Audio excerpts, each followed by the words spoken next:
welcome. You're watching NewsX with me, Devika Devan.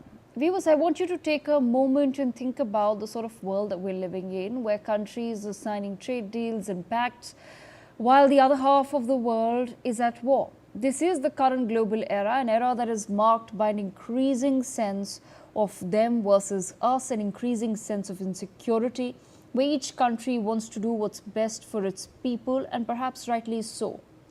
The past 6 months since the US-Iran war broke out, alliances across the world have been redrawn. Each nation wants its leaders to have an acute sense of who's a trusted ally that has their back and who's not.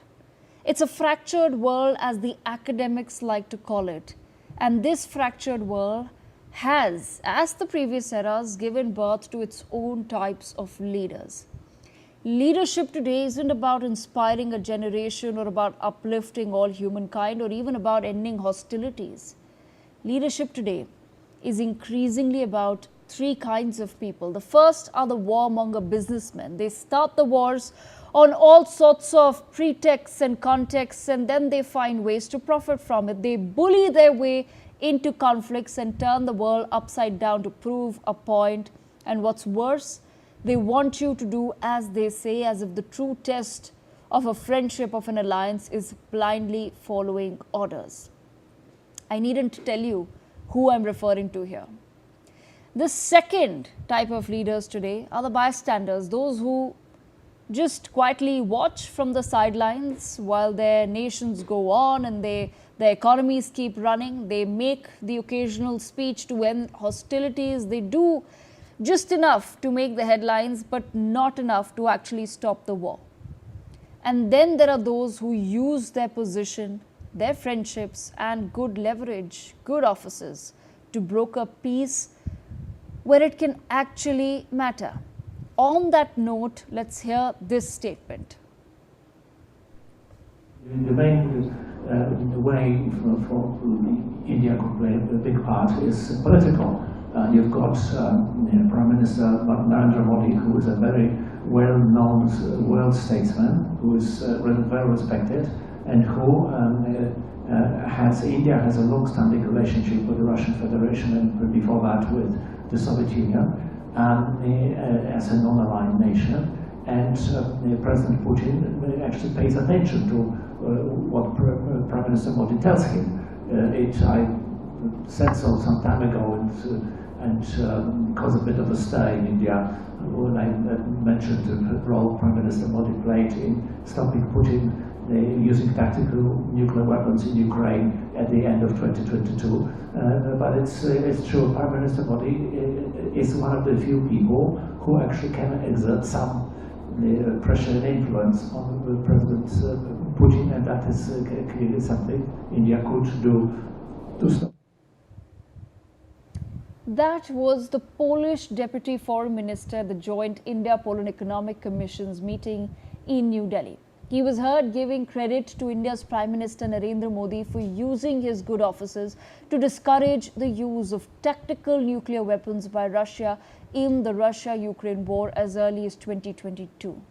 The Polish Deputy Foreign Minister says Prime Minister Modi is one of the few leaders who can actually exert some pressure on Russia. India has maintained a clear position to resolve all conflicts through diplomacy.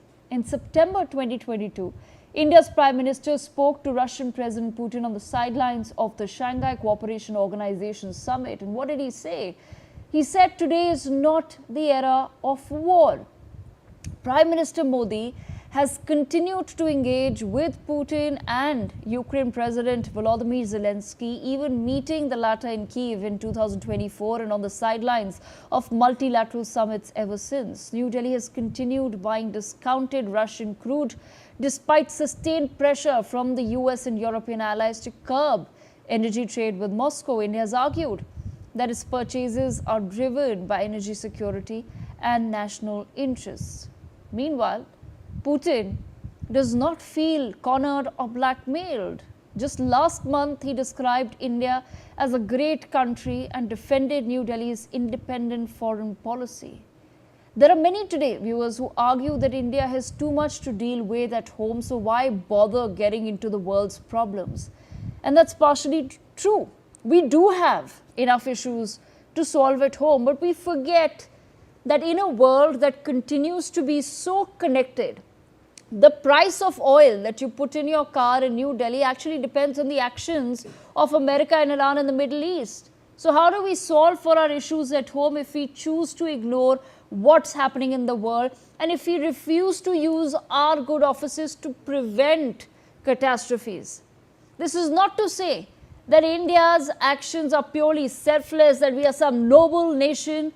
India remains a major buyer of Russian energy and a long-standing defense partner. If Putin had crossed the nuclear threshold, perhaps it would have forced India to abandon its neutral stance. It may have resulted in diplomatic isolation that Russia desperately wanted to avoid. So India surely had its reasons, and more importantly, it chose to act and it chose to speak when it mattered. The point I'm trying to make is simple. With great power comes great responsibility, and this holds true mostly for nations that are big or important, that have enough leverage in the world to make a difference to others. But nations are ultimately run by people and their principles.